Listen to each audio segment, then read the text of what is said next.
क्या आपने कभी ऐसा फील किया है कि आप बार बार कोशिश कर रहे हैं लेकिन हर बार फेल हो रहे हैं? हर बार दिल टूटता है, कॉन्फिडेंस कम होता है और मन में एक ही सवाल आता है, क्या मैं कभी सक्सेस हो पाऊंगा भी या नहीं?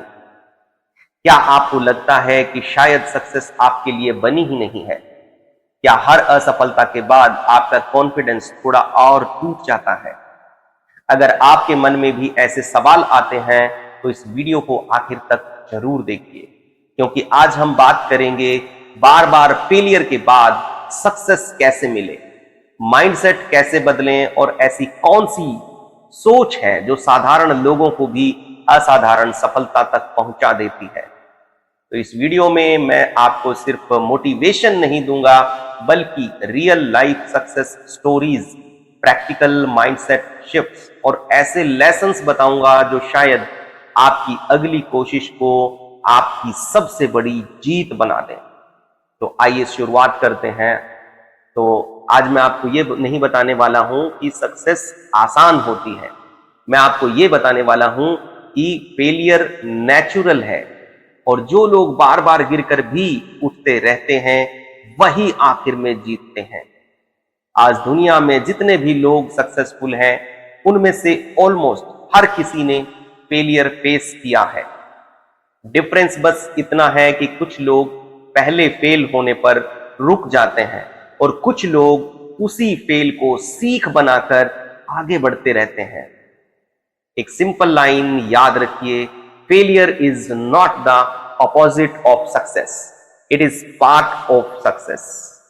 मतलब फेलियर सक्सेस का एनिमी नहीं है, वो सक्सेस की जर्नी का हिस्सा है।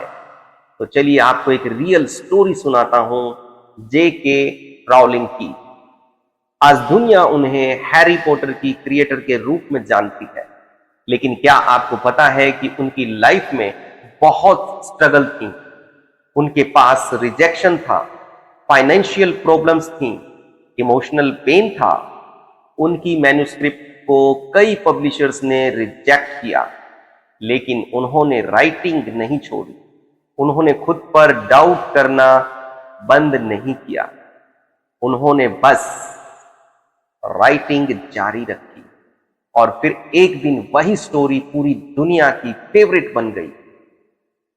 ये हमें क्या सिखाती है कि कभी कभी आपकी सक्सेस के बिल्कुल करीब होती है, लेकिन लास्ट मोमेंट पर आप गिव अप कर देते हैं और वही सबसे बड़ी मिस्टेक होती है। अब एक और एग्जांपल लेते हैं, माइकल जॉर्डन। उन्हें आज बास्केटबॉल का लीजेंड कहा जाता है, लेकिन स्कूल में उन्हें कई बार टीम से रिजेक्ट किया गया था। वो शुरुआत में सबसे अच्छे प्लेयर नहीं थे, लेकिन उन्होंने प्रैक्टिस नहीं छोड़ी। उन्होंने अपने फेलियर को मोटिवेशन बनाया। उन्होंने खुद कहा था कि करियर में वो हजारों शॉट मिस कर चुके हैं, और वो भी शॉट्स जिन्होंने गेम डिसाइड किया। लेकिन क्या उन्होंने खेलना छोड़ दिया? नहीं, वो और बेटर होते गए। यही डिफरेंस है एवरेज माइंडसेट और विनर माइंडसेट में। एवरेज माइंडसेट कहता है मैं फेल हो गया, अब मैं नहीं कर पाऊंगा। विनर माइंडसेट कहता है मैं फेल हुआ हूं, इसलिए अब मैं और स्ट्रॉन्ग बनूंगा। अब बात करते हैं आपकी लाइफ की। अगर आप भी बार बार फेल हो रहे हैं तो इसका मतलब ये नहीं कि आप वीक हैं।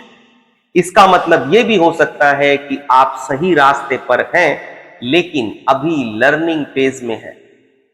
कुछ लोग पहली कोशिश में जीतते हैं, लेकिन बहुत से लोगों को 10 बार, 20 बार, 100 बार कोशिश करनी पड़ती है, और वो ही लोग बाद में हिस्ट्री बनाते हैं।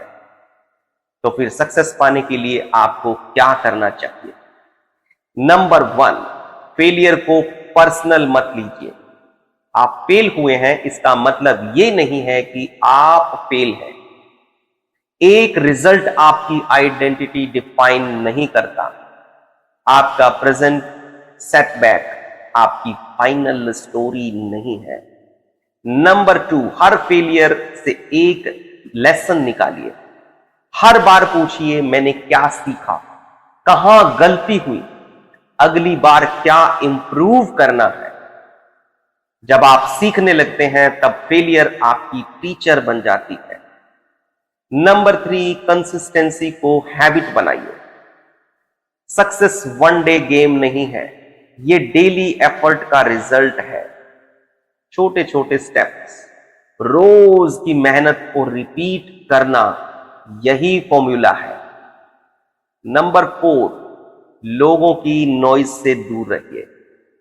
कुछ लोग आपका मजाक उड़ाएंगे, कुछ लोग कहेंगे तुमसे नहीं होगा, रहने दो। लेकिन याद रखिए आपकी लाइफ का प्राइस किसी और के ओपिनियन से तय नहीं होता। नंबर 5, अपना विजन क्लियर रखिए। अगर आपको पता है कि आप क्यों कर रहे हैं तो फेलियर आपको रोक नहीं पाएगा। स्ट्रॉन्ग रीजन आपके अंदर फायर बनाए रखता है। अब मैं आपको एक सिंपल ट्रुथ बताना चाहता हूं। बहुत बार हम सक्सेस नहीं बल्कि इंस्टेंट सक्सेस चाहते हैं। हम चाहते हैं कि आज शुरू करें और कल रिजल्ट मिल जाए, लेकिन रियल लाइफ में ऐसा नहीं होता। ट्री को भी ग्रो होने में टाइम लगता है। सीड पहले मिट्टी में दबता है, फिर टूटता है, फिर जड़ें बनाता है और फिर धीरे धीरे ऊपर आता है। आपकी जर्नी भी ऐसी ही है। अभी जो फेज कठिन लग रहा है वही आपके ग्रोथ का सबसे इंपॉर्टेंट फेज हो सकता है। तो अगर आज आप टूटे हुए फील कर रहे हैं तो ये बात दिल से सुनिए। आपकी फेलियर आपकी फाइनल डेस्टिनेशन नहीं है। आपकी मेहनत, आपकी पेशेंस और आपकी रिपीटेड कोशिशें ही आपको वहां ले जाएंगी जहां आप जाना चाहते हैं। बार बार फेलियर के बाद सफलता कैसे मिले? आंसर बिल्कुल सिंपल है। हार मत मानिए, सीखते रहिए और चलते रहिए, क्योंकि जीत हमेशा उन लोगों की होती है जो बीच रास्ते में बैठते नहीं, जो गिरकर भी उठते हैं, जो रोकर भी आगे बढ़ते हैं, जो रिजेक्ट होकर भी फिर से कोशिश करते हैं और जो साइलेंस में मेहनत करते हैं जब तक कि उनका टाइम नहीं आ जाता। तो आज से एक प्रॉमिस कीजिए, अगर एक बार फेल हुए तो उसे एंड नहीं मानेंगे, अगर 2 बार फेल हुए तो रुकेंगे नहीं, अगर 10 बार भी फेल हुए तब भी सीखेंगे, क्योंकि सक्सेस उन्हीं को मिलती है जो फेलियर से डरते नहीं बल्कि उससे ग्रो करते हैं। और याद रखिए आपका बेस्ट चैप्टर अभी लिखा जाना बाकी है। जो लोग आज आपको अंडर एस्टिमेट कर रहे हैं, एक दिन वही आपकी स्टोरी को एग्जाम्पल की तरह सुनेंगे। तो उठिए, फिर से कोशिश करिए और इस बार थोड़ी ज्यादा स्मार्टनेस, थोड़ी ज्यादा पेशेंस और बहुत ज्यादा बिलीव के साथ आगे बढ़िए, क्योंकि सक्सेस किसी लकी पर्सन को नहीं बल्कि उस पर्सन को मिलती है जो बार बार गिरने के बाद भी कहना नहीं छोड़ता, मैं अभी फिनिश्ड नहीं हूं। अगर ये वीडियो आपको मोटिवेट कर गई हो तो खुद से एक प्रॉमिस कीजिए, आज से मैं क्विट नहीं करूंगा। मैं सीखूंगा, मैं सुधार करूंगा, मैं फिर से कोशिश करूंगा और मैं सक्सेस लेकर ही रहूंगा। Thank you.